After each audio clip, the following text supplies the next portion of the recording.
श्री राधे। मैं गीता रानी, मेरे YouTube channel धार्मिक सोच में आपका स्वागत है। आइए आज हम मोक्ष प्रदान करने वाली धरती माता की कहानी कहते हैं। एक ब्राह्मणी थी, वह बहुत धार्मिक महिला थी। सभी ग्रामवासी उसका बहुत सम्मान करते थे। कोई भी उसकी शरण में आता वह सबकी मदद किया करती थी। मन ही मन भगवान का स्मरण किया करती थी। भगवान की सेवा, पूजा व जरूरतमंदों की सेवा ही उसका परम धर्म था। एक दिन ब्राह्मणी मरकर भगवान के घर गई। वहां जाकर बोली, मुझे बैकुंठ का रास्ता बता दो। स्वर्ग से एक दूत आया और बोला, ब्राह्मणी आपको क्या चाहिए? वह बोली, मुझे बैकुंठ का रास्ता बता दो। आगे आगे दूत और पीछे पीछे ब्राह्मणी मंदिर तक गई। ब्राह्मणी बहुत धार्मिक महिला थी। उसने बहुत दान पुण्य कर रखा था। उसे विश्वास था कि उसके लिए बैकुंठ का रास्ता अवश्य खुल जाएगा। ब्राह्मणी ने वहां जाकर देखा। वहां बड़ा सा मंदिर, सोने का सिंहासन, हीरे मोती से जड़ित छतरी थी। चित्रगुप्त जी न्याय सभा में बैठे साक्षात इंद्र के समान शोभा पा रहे थे और न्याय नीति से अपना राज्य संभाल रहे थे।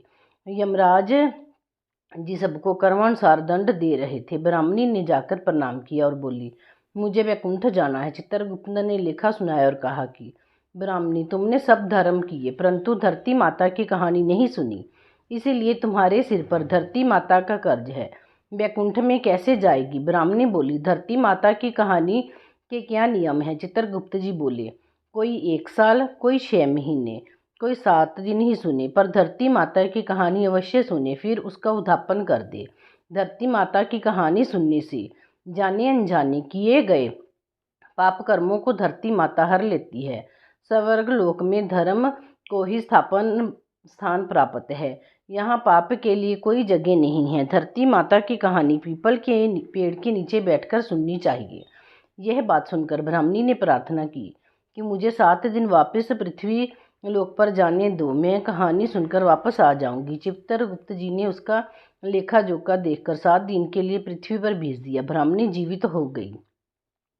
ब्राह्मणी ने अपने परिवार वालों से कहा कि मैं 7 दिनों के लिए धरती माता की कहानी सुनने के लिए वापस आई हूँ। इस कथा को सुनने से बड़ा पुण्य मिलता है। उसने पीपल के पेड़ के नीचे बैठकर परिवार के साथ 7 दिन तक धरती माता की कथा सुनी। 7 दिन पूरे होने पर वापस धर्मराज जी का बुलावा आया और ब्राह्मणी को वैकुंठ में श्रीहरि के चरणों में स्थान प्राप्त हुआ। जो भी कोई प्राणी धरती माता की कहानी सुनता है, मृत्यु के समय सभी पाप कर्म धरती माता हर लेती है। वह प्राणी को वैकुंठ में स्थान प्राप्त होता है।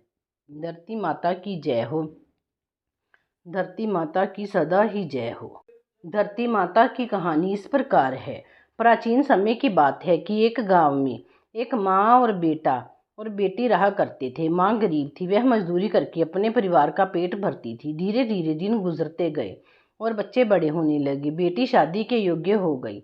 तब माँ बूढ़ी हो गई। माँ ने अपने बेटे से कहा कि बेटा, तेरी बहन शादी के योग्य हो गई है, इसीलिए तेरे जैसा घर वर देखकर उसकी शादी करना।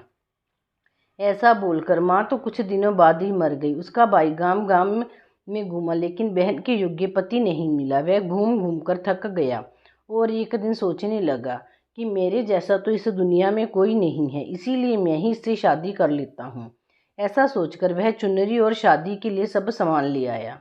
तब उसकी बहन ने पूछा कि भाई, तुम ये सब सामान क्यों लेकर आए हो? तब उसके भाई ने कहा कि बहन, ये सब सामान तुम्हारी शादी के लिए लेकर आया हूँ। गांव वालों ने बहन से कहा कि तुम्हारा भाई ही तुमसे शादी करने वाला है। तब बहन ने जाकर अपने भाई से पूछा कि मेरी शादी किससे कर रहे हो? इस पर भाई ने कोई जवाब नहीं दिया। तब बहन समझ गई। उसने एक लोटे में जल लिया, चुनरी ली और चप्पल पहनकर जंगल की तरफ चली गई। जंगल में गाय चराने वाले ग्वालों ने उससे पूछा कि कहाँ जा रही हो? तो वह कुछ नहीं बोली। वन में जाकर वह धरती माता को पुकारने लगी और बोली कि हे धरती माँ, अब तुम ही मेरी लाज रखना, वरना अनर्थ हो जाएगा। वह बोली, मैं क्या करूँ माँ, मुझे अपनी गोद में ले लो, नहीं तो अन्याय हो जाएगा। तब धरती फटी तो बहन ने एक तरफ लोटा, चुनरी और चप्पल रख दी और वह धरती में जाने लगी। इतने में दौड़ता हुआ उसका भाई जंगल में आया और उसने ग्वालों से पूछा कि मेरी बहन किधर गई? ग्वालों ने कहा कि तेरी बहन उस तरफ गई है। वह बहन बहन पुकारता हुआ उस तरफ दौड़ता है। तब वह देखता है कि उसकी बहन धरती में समा गई है। यह देखकर वह बहन को पुकारता हुआ उस तरफ दौड़ता है। तब तक उसकी बहन धरती में समा चुकी थी। केवल थोड़े से बाल दिखाई दे रहे थे। वह बहन के बालों को मुट्ठी में पकड़कर रोने लगा। बहन तू सत्य के लिए धरती माँ की गोद में समा गई। मेरी बुद्धि भ्रष्ट हो गई थी। माँ का वचन निभाने के लिए मेरे जैसा कोई वर नहीं मिला, इसीलिए ऐसा विचार आया। ऐसा बोलकर वह जोर जोर से रोने लगा। पर धरती माँ ने सत्य के लिए बेटी को अपने में समा लिया। जो बाल बाहर रह गए थे वो दोब बन गए। इसीलिए औरतें धरती माता की कहानी सुनती हैं और चुनरी, चप्पल, लोटा, बर्तन में हरी मूंग और लड्डू कुंवारी कन्या को दे देती हैं। जो भी धरती माता की कहानी सुनता है, धरती माता उसको सुखी रखेगी। हे धरती माता की कहानी कहने, सुनने और हुंकार भरने वाले सभी को सुखी करना। बोलो धरती माता की जय।